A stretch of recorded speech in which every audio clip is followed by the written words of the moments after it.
I understood why she loved the people that she loved, why she was hurt by the people she was hurt, why she makes good decisions, why she makes bad decisions, why she makes gray decisions. And her victories feel like your victories when she has those moments. And her pain feels like your pain. You love him now. I love you. It wasn't my question.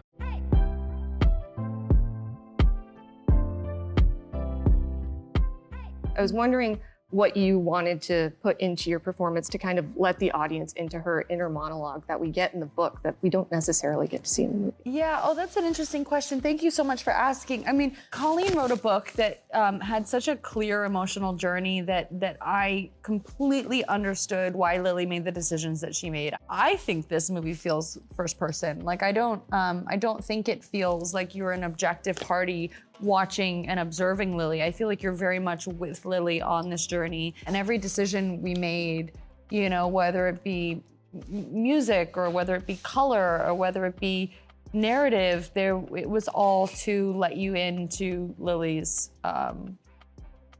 feelings and her journey. When you guys were reading the book, was there a line or a detail that you wanted to make sure made it into the film? The way Colleen writes, there's fan favorite lines, so you know, okay, this is you're not like, oh, I hope I guess, you know, there are some greatest hits.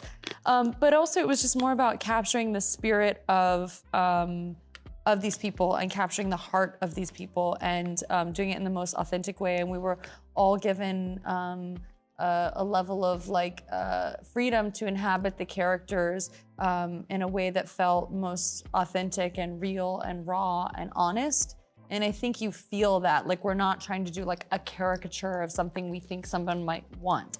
We're really just trying to make these people as living and breathing and real as your friends and your loved ones as possible. The moment where Alyssa walks in and meets Lily, to me it's in that moment, and also to relieve a little bit of pressure to just, you're I don't want to disappoint the fans, which is a very real thing. The fact that it's fleeting, it's storytelling, and sign me up, wonderful. Thanks. You can feel in the writing in the book that there's something between these two people, and I really wanted to make sure that I delivered that, and that the audience would be able to feel that Alyssa is refreshment and support for Lily as she goes through darkness and light. I really love Atlas's restaurant and all the details in it. They killed it so. Yeah, it was awesome. I was wondering if you guys could tell me your favorite detail from that's in the restaurant or something that was really meaningful to you. A tree. Yeah, the whole tree. The tree, the entire tree with the lights on it was whoa. Yeah, it's honestly exactly how I imagined it. Exactly how I imagined it, which is crazy. I think it's better, honestly, and I wrote the book, but I think there were a couple of things in the restaurant that were callbacks to Atlas and Lily's young relationship, the Finding Dory picture on the wall in the bathroom scene. I wasn't expecting those little things, and so there were a lot of things that didn't make it into the film from the book. And so just seeing those tiny little touches that were little shout outs to those things that didn't make it really meant a lot to me. So getting to walk around the restaurant and just find all those hidden little treasures was fun. What was your favorite change that they made from the book to the movie?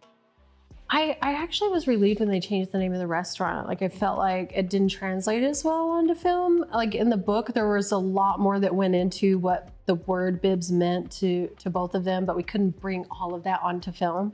And so just relating it to their conversation when they were digging in the flower beds when they were younger, I thought was a beautiful way to rename that restaurant. Like anything in a movie, sometimes you just want to hit the nail a couple times on the head, and it felt like naming his restaurant sort of what he is in the movie. He grounds her. He is sort of the root and heart of the movie.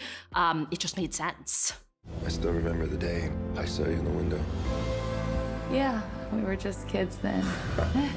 It was sort of a traditional casting process where we solicited for tapes from actors all over the country. And then actually we also did this really interesting thing, which we did a couple times during the movie, where we allowed non-actors to send in self-tapes because the fan base for this movie was so huge that we wanted to give people opportunities to get involved, even if they might be an unknown.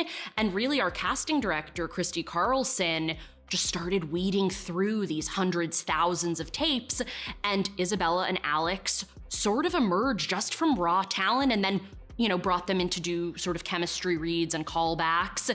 And aside from the fact that Isabella looks almost disturbingly like Blake in real life, like to the point that they have the same mole, they were really just the best for the roles. I have so much respect for the book and for the fans who made this even possible, that I just wanted to find a way to just sprinkle in as many little things as we possibly can. The part of the book we couldn't put in the movie.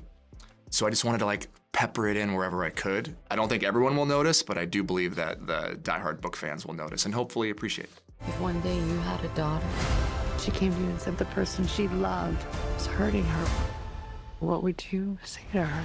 The very beginning, long before we ever started filming, I brought on a intimacy coordinator. And again, step one. And then the second part of that was also a stunt coordinator. Also, as a male, I wanted to make sure that all those scenes had and were shot and designed with a female gaze. So I did whatever I could to take myself out of it. So really relied heavily on our female intimacy coordinator, on our incredible stunt coordinator, who was also a woman for those scenes. And honestly, Blake had a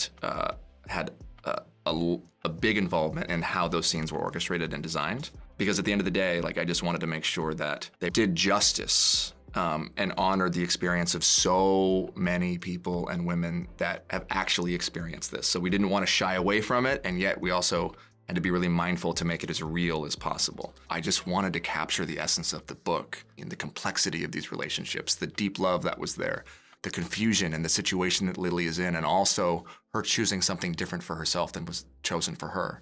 We break the pattern, or the pattern breaks us.